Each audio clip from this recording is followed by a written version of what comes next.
Eu posso te falar uma coisa?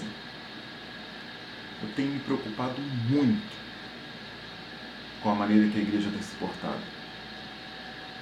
Meu nome é Leandro Laranjeira, pregador do Reino de Deus, e é muito bom ter você aqui conosco.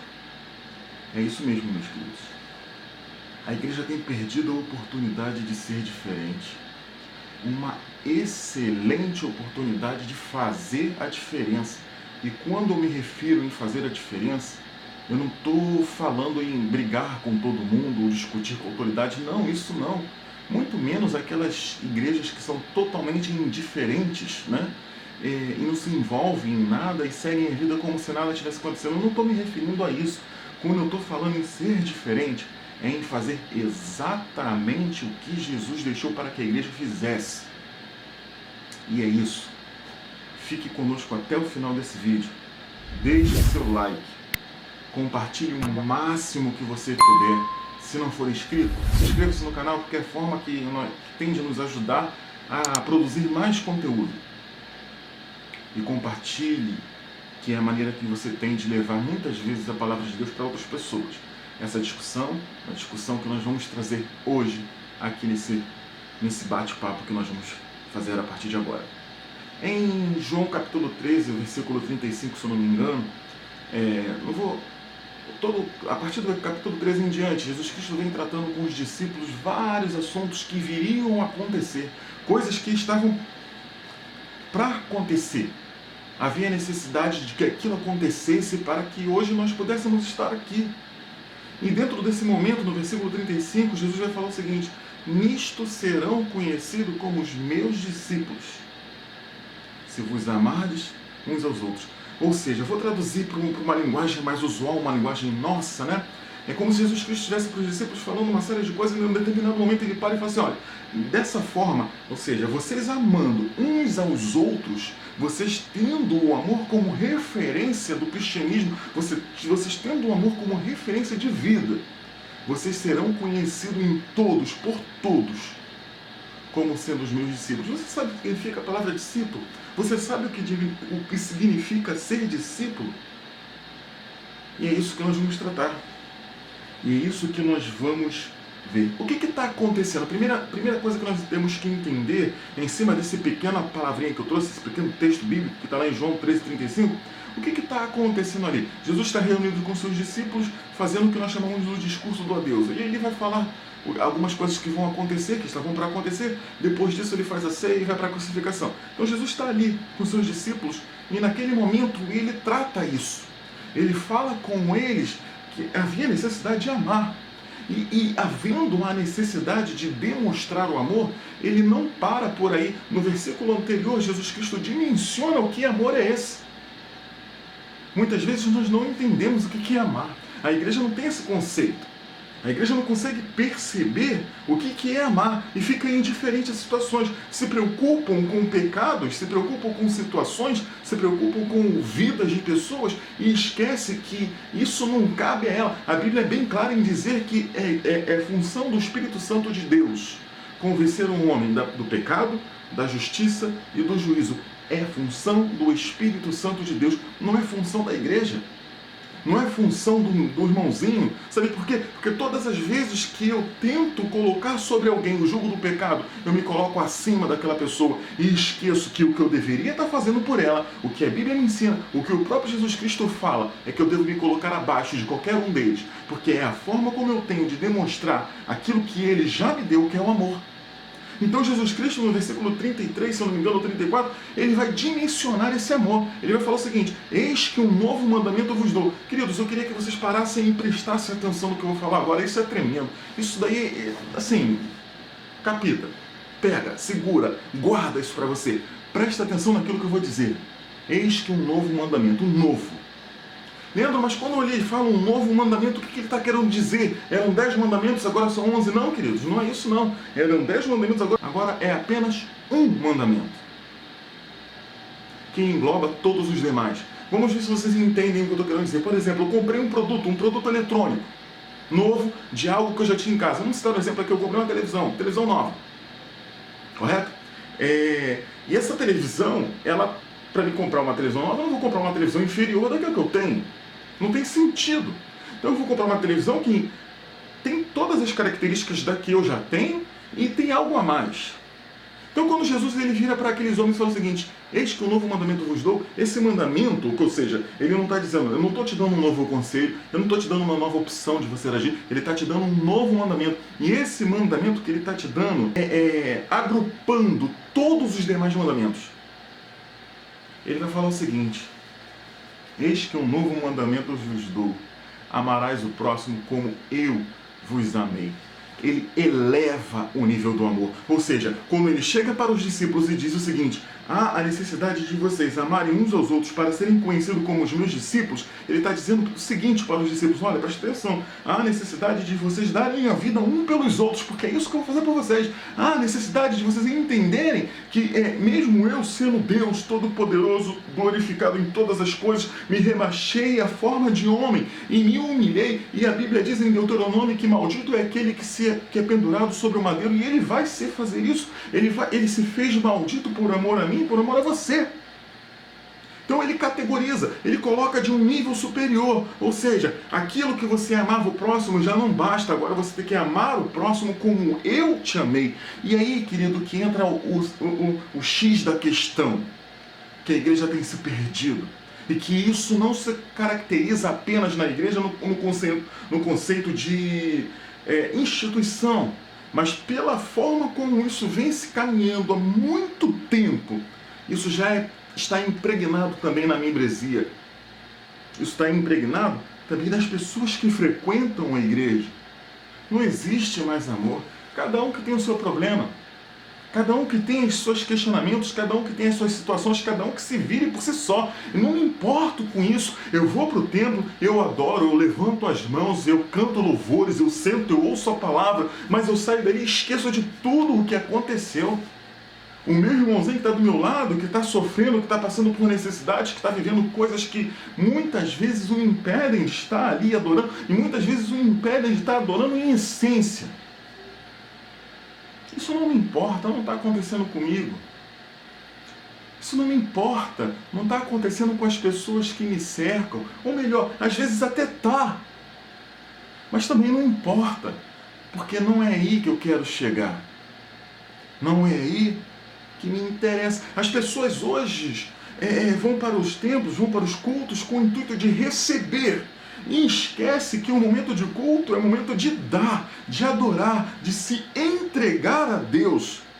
E a bênção que você recebe naquele lugar é consequência daquilo que você levou em adoração. Isaías vai dizer que quem vos requeriu só pisar nos meus atos, as suas mãos estão sujas de sangue. É como se Deus estivesse falando o seguinte: quem te chamou aqui?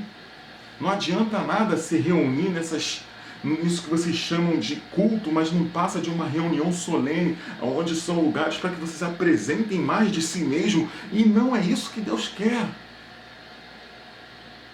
Não é isso que é cristianismo, não é isso que é vida, e a igreja tem se perdido, a igreja tem caminhado pelo um lado que não é interesse.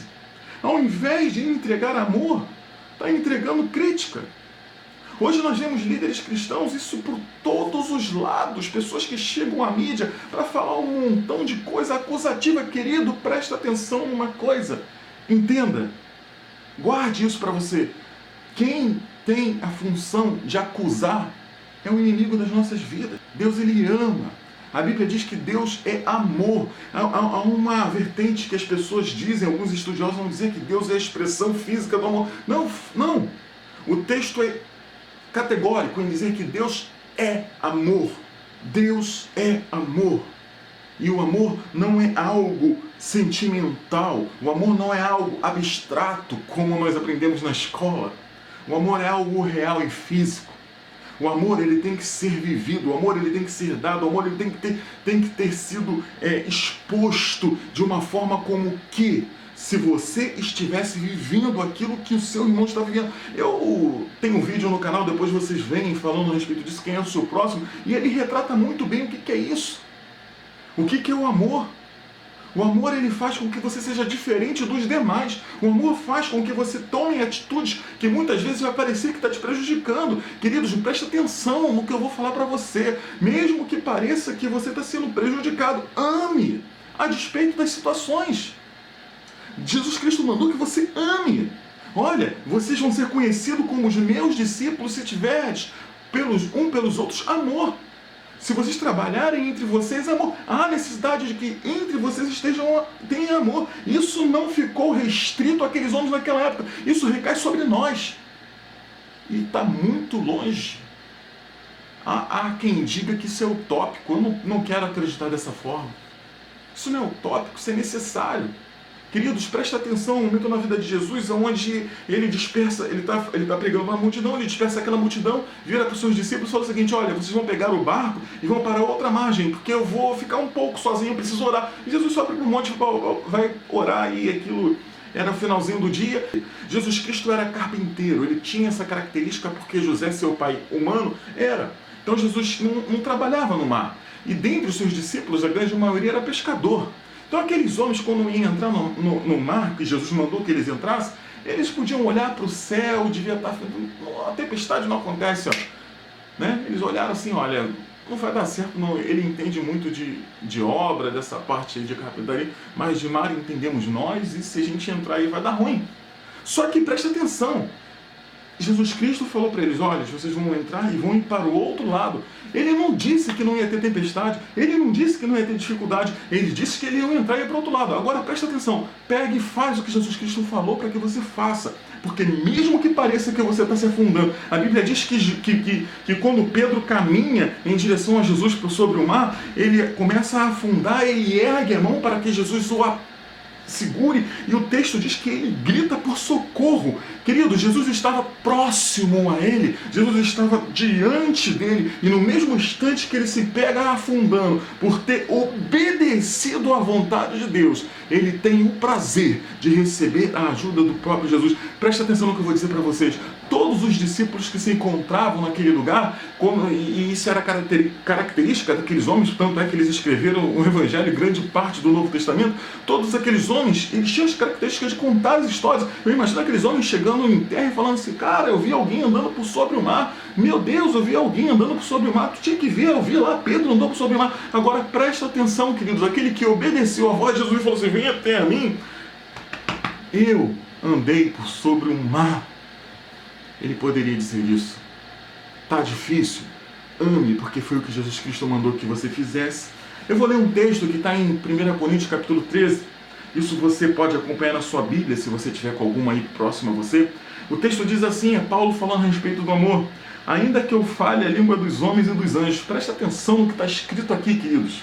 Se não tiver amor, serei como um bronze que soa e como um símbolo que retine. Eu quero traduzir o que está dizendo. Eu quero desmiuçar o que Paulo está falando aqui. Ainda que eu fale a língua dos homens, ainda que eu fale a língua dos anjos, né? Ainda que dentro da igreja eu fale em línguas, ainda que dentro da igreja eu tenho o dom de pregar, ainda que dentro da igreja eu tenho o dom de profetizar, ainda que dentro da igreja eu tenho o dom de louvar, ainda que dentro da igreja eu venha ser abençoador, ainda que dentro da igreja eu venha ter a característica de pregar o Evangelho, ainda que isso tudo aconteça, se eu não tiver amor dentro de mim, presta atenção no que eu vou falar para você, ele vai dizer que é como o bronze que soa e como o símbolo que retine. O bronze que soa, ou seja, e o símbolo, que é um instrumento de percussão, que retine, que faz um som. Ou seja, o que Paulo está querendo dizer? Ainda que eu tenha todos esses dons, se eu não tiver amor, eu só estou aparecendo, eu só estou servindo para fazer barulho e para mais nada. E ele continua: ainda que eu tenha o dom de profetizar, tremendo isso, e conheça todos os mistérios e toda a ciência, ainda que eu tenha tamanha fé, a Bíblia diz que sem fé é impossível agradar a Deus, tamanha fé a ponto de transportar montes, se não tiver amor, eu não sou nada. Estão entendendo? A palavra de Deus está aprofundando dentro disso aqui, queridos. Preste atenção, não adianta de nada que você faça na sua vida. Muitas vezes nós nos preocupamos com tantas coisas, muitas vezes nós pensamos o seguinte: porque eu não faço isso, porque eu não faço aquilo, porque eu não faço aquilo outro. Queridos, preste atenção. ainda que você tenha uma vida exemplar, ainda que as pessoas te olhem em volta e falem assim, olha, aquele cara ali é cristão, a vida que ele tem, ninguém tem o que falar daquele homem. Se você não tiver amor, não serve de nada. E Paulo continua, ainda que eu distribua em todos os meus bens entre os pobres, e ainda que eu entregue meu próprio corpo para ser queimado, se não tiver amor, nada disso me aproveitará. Não serve de nada qualquer sacrifício, qualquer atitude, posicionamento que você tome a respeito de qualquer assunto, mesmo que isso pareça para outras pessoas que você está sendo uma boa pessoa, que está fazendo o bem, se aquilo não for feito com a essência do amor, não serviu de nada, você perdeu tempo. Ele vai dizer o seguinte, o amor é paciente, o amor é benigno, o amor não arde em ciúmes, o amor não se ufana e nem se ensoberbece, não se conduz inconvenientemente, não procura os seus interesses, não se exaspere, não se ressente do mal. Tremendo isso! Se você tiver condições agora, glorifica a Deus, porque isso é demais. Quantas igrejas nós temos vistos hoje em dia que têm procurado os seus interesses? Quantos líderes de igrejas que nós vemos hoje em dia que o único intuito que ele tem se torna seu bem-estar e esquece daquilo que Deus mandou que ele fizesse. Isso é igreja. A Bíblia vai dizer que o amor é benigno, ou seja, é bom.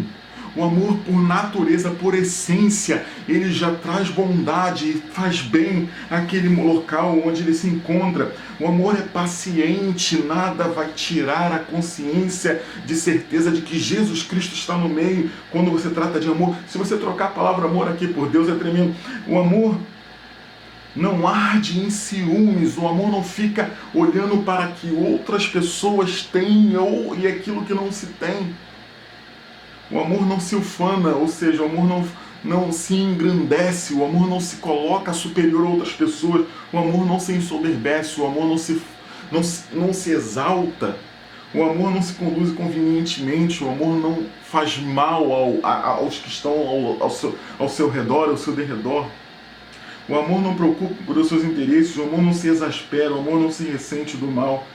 Não se alegra com a injustiça, o que tem de pessoas que têm se alegrado com a injustiça, o que tem de pessoas que têm que se alegrado com situações, com a diminuição de outros. O amor não tem isso como característica, mas se regozija-se com a verdade.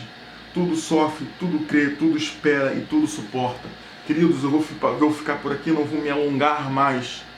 Mas uma coisa que eu queria deixar para você é o seguinte, a despeito daquilo que você estiver passando, o mandamento de Cristo é que você ame, então faça dessa forma. Ame em nome de Jesus com toda a sua força. Amar é um exercício, pratique isso diariamente em nome de Jesus. Ficamos juntos, não se esqueçam de se inscrever no canal e compartilhar esse vídeo. Amém.